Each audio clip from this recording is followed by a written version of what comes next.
এসো গরিমা, এসো। ইনফ্যাক্ট তোমার সাথে কিছু বিশেষ কথা ছিল, তোমার বাড়িতে বলতেই পারতাম, কিন্তু আমার মনে হলো না, এর জন্য একটু প্রাইভেসি দরকার। কি কথা আঙ্কেল? মানে কালকে তো আইবুড়ো ভাত, তারপরে গায়ে হলুদ, তারপর বিয়ে, মানে এটা ছাড়া আর কি বিষয়? না না, চিন্তা করো কিছু না, যেটাই বলবো তোমার ভালোই লাগবে, কিন্তু ওই আর কি ভাবছিলাম একটু প্রাইভেটলি আমরা যদি কথা বলতে পারি। ব্যাপার কি বলো তো, কি হয়েছে? মানে আবার নতুন করে কোনো সমস্যা হলো নাকি? কোনো সমস্যা না, ইনফ্যাক্ট সমস্যার সমাধান নিয়ে এসেছি আমি, সলিউশন।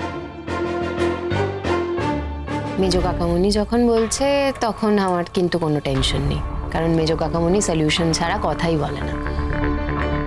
মেজো কাকামুনি প্লিজ একটু খুলে বলো না আমাদের কি কথা, প্লিজ। শোনো, কাল বাচ্চার আইবুড়ো ভাত তো? হ্যাঁ কালই তো। কেন, কাল কি? ইনফ্যাক্ট আমার একদিন দেরি হয়ে গেল, এই সই করার কাজটা আমি আগেই সেরে ফেলতে চেয়েছিলাম, এখন আর উপায় নেই, কাল আইবুড়ো ভাতের আগে ওই সিগনেচারটা হয়ে যাবে।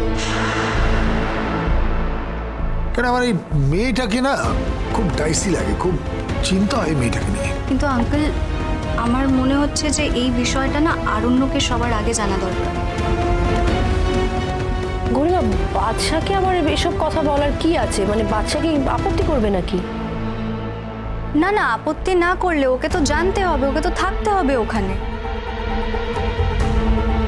এক্স্যাক্টলি তনুশ্রী, ওকে তো জানতে হবে, ইনফ্যাক্ট শুধু জানলে হবে না, ওকে তো সইটাও করতে হবে। আর তোমাকে আমি আগে বললাম, মানে মেন্টালি তোমাকে আগে প্রিপেয়ার করলাম, আর এই কথাটা তোমার বাড়িতে বলা যেত না, তাই এখানে নিয়ে এলাম।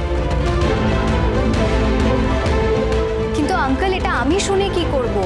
এটা আমার শোনার থেকেও আরণ্যকে শোনাটা বেশি ইম্পর্টেন্ট। না না, তোমাকে জাস্ট ইনফর্ম করলাম, বললাম, বাচ্চাকে তো বলতেই হবে। রাজা, যাও গিয়ে বাচ্চাকে ডেকে আনো।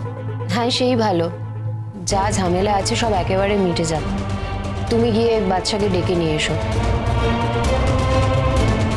মেজো কাকামুনি নিজে বলে দেওয়াটাই ভালো, আমাদের বলার থেকে বেটার। আমি এক্ষুনি ডেকে আনছি। ইনফ্যাক্ট আমি প্রিপেয়ার হয়ে নামতে চাই, গার্ড বেঁধে নামতে চাই, যাতে ওই ফাইনাল ডে, বিয়ের দিন হয়তো কোনো দাবি করে বসলো তখন। না মানে টাকা পয়সা দাবি করলে সেটা কিন্তু তাও মেনে নেওয়া যায়, কিন্তু ও যা চালাক মেয়ে না, ও টাকা পয়সা কিছুতেই দাবি করবে না। টাকা পয়সা দাবি করলেও নিজেকে মহান কি করে প্রমাণ করবে? হয়তো দেখা যাবে শেষ মুহূর্তেও পুরোটা দাবি করে বসলো। সবটা চাইবে মানে? রোশনাই আসলে তোমার ছেলেকেই চেয়েছিল, কারণ ও জানে যে ছেলে হাতে থাকলেই সব থাকবে। কত বড় সাহস শুধু ওর, ভাবছি আমি কত বড় সাহস। হ্যাঁ, তুমি চিন্তা করো না গরিমা, একদম পুরোটা দাবি করলেই তো আর পুরোটা পাওয়া যায় না। মেজো কাকিমুনি সরি, বাট তুমিও তো এটা অস্বীকার করতে পারবে না যে বাদশা অনেকটা বদলে গেছে। হ্যাঁ, অনেকটা চেঞ্জ হয়েছে, এবং ফাইনালি চেঞ্জটা ভালোর দিকে হয়েছে। আরণ্যক তো এখন এই মেয়েটাকে একদমই পাত্তা দিচ্ছে না। গরিমা, বিয়েটা হয়ে যাক, তুমি দেখবে দেয়াল be a sea change. Basically আমার ছেলে খুব রেসপন্সিবল ছিল, আউট অফ ডিউটি ও ব্যাপারটা করছে। না আঙ্কেল, সবসময় যে ডিউটি থেকেই ও সব কিছু করেছে এমনটা কিন্তু আমি বলতে পারবো না। আরণ্যকের রোশনাইয়ের প্রতি একটা আলাদা টান ছিল। গরিমা দেখো, যা ছিল ছিল, এখন আর ওই সব নিয়ে আমরা কোনো কথা বলবো না। কিন্তু অপমানগুলো তো আমার হয়েছিল আন্টি, এত সহজে তো আমি সেগুলো ভুলে যেতে পারবো না। কথা তো আমার মাঝে মাঝে বেরিয়ে আসবে, আই এম হেল্পলেস। অ্যাবসলিউটলি গরিমা, তোমার খারাপ লাগাটাই স্বাভাবিক, কিন্তু আমি বলি কি, যা হওয়ার তো হয়ে গেছে, সেগুলো এখন বাদ দাও।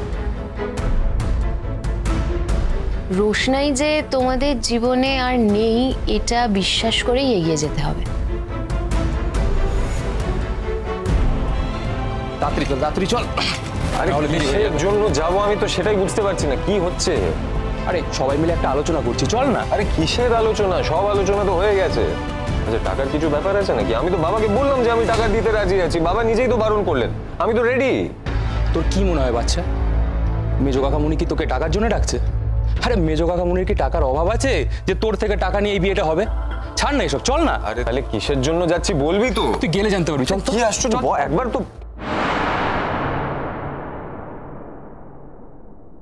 ওরা বোধহয় উপরে কোনো মিটিং করছে। আঙ্কেল বাড়িতে থাকলে তাড়াতাড়ি ডিনার করেন, তাহলে কি আমি ডিনার টেবিল সাজিয়ে দেব? স্যারজি তো আর আমাকে চিনতেই পারছেন না। ভালোই হয়েছে, এত দিনে স্যারজি ঠিক পথে করছে। যাকে বিয়ে করছে তাকে নিয়ে বিভোর হয়ে আছে, সেটাই তো হওয়া উচিত। আর আমি তো সেটাই চেয়েছি। তবে তবে আমার আমার কেন এত কষ্ট হচ্ছে? আমি কেন কিছু খেতে পারছি না? না না, এসব এসব কথা ভাবা পাপ, অন্যায়। এসব কথা আমি আর কখনো ভাববো না, কখনো না।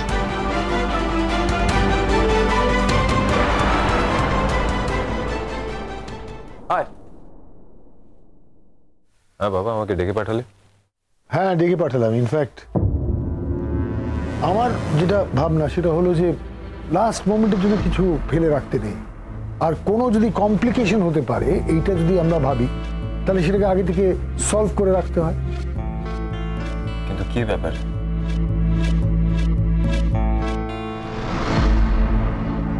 সেরকম কিছুই না বাদশা, কাল তো তোমার আইবুড়ো ভাত, তারপর তোমার আর গরিমার বিয়ে।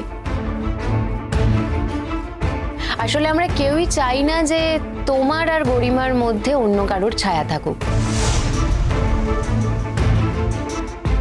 মেম সাহেব, তুমি বারবার এই কথাগুলো কেন বলছো?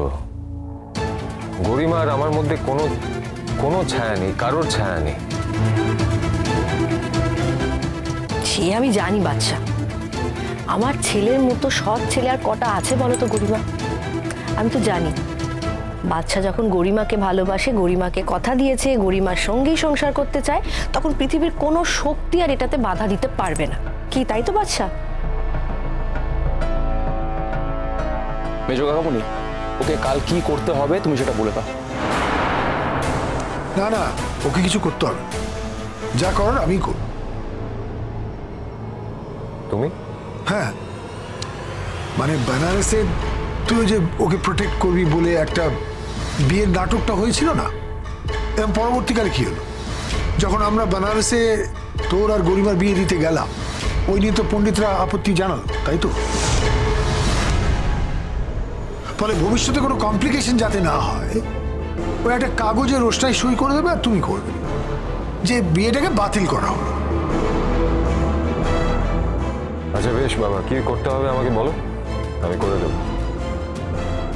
কিচ্ছু করতে হবে না, কাগজটা তৈরি থাকবে, রোশনাই সই করবে, তারপর তুমি সই করবে, এইটুকু। আমি না ভাবতেও পারছি না যে আমার বিয়ের অনুষ্ঠানের মাঝে আমাকে এরকম একটা ঘটনার সাক্ষী থাকতে হবে। ঘটনা? ঘটনা কি? ঘটনা তো কিছু না।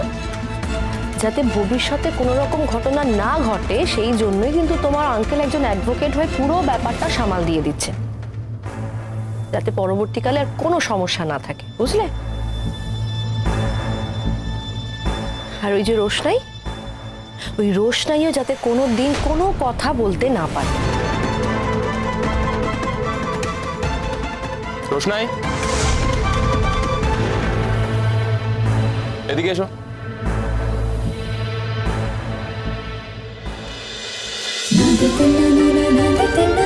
रोशनाई।